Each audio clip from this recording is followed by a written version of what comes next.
विचार करा, 10 कोटींचं घर तुम्हाला फक्त 100 रुपयात मिळालं तर? फक्त विचार करू नका, व्हिडिओ पूर्ण बघा. तर या माणसाचं नाव आहे डस्टिन लॉ.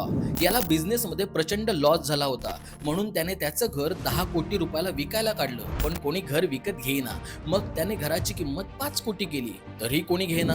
मग त्याच्या डोक्यात एक भन्नाट आयडिया आली. त्यांनी 100 रुपयाची लॉटरी काढली आणि असं जाहीर केलं की जो कोणी ही लॉटरी जिंकेल तो या घराचा मालक होईल. अहो मग काय, लोक वेडे झाले, तिकिटांवर तुटून पडले आणि तब्बल 20 लाख लोकांनी ती लॉटरी घेतली. आणि त्यानंतर वॉरिंग्टन मधील एका महिलेला ती लॉटरी लागली आणि फक्त 100 रुपयात ती 10 कोटीच्या घराची मालकीण झाली. पण या स्टोरीतला खरा हिरो ठरला डस्टिन लॉ. कारण जो माणूस आपलं घर 5 कोटी रुपयाला विकायला निघाला होता, त्याने त्याच घराच्या लॉटरीतून तब्बल 20 कोटी कमवले. म्हणजे झाला ना डबल फायदा. अहो म्हणूनच म्हणतात, दुनिया कुछ भी खरीदती है, बस बेचने वाला चाहिए. ही भन्नाट व्हिडिओ तुमच्या जुगाडू मित्राला नक्की शेअर करा आणि अशा युनिक व्हिडिओसाठी संवाद सेतूला फॉलो सुद्धा करा.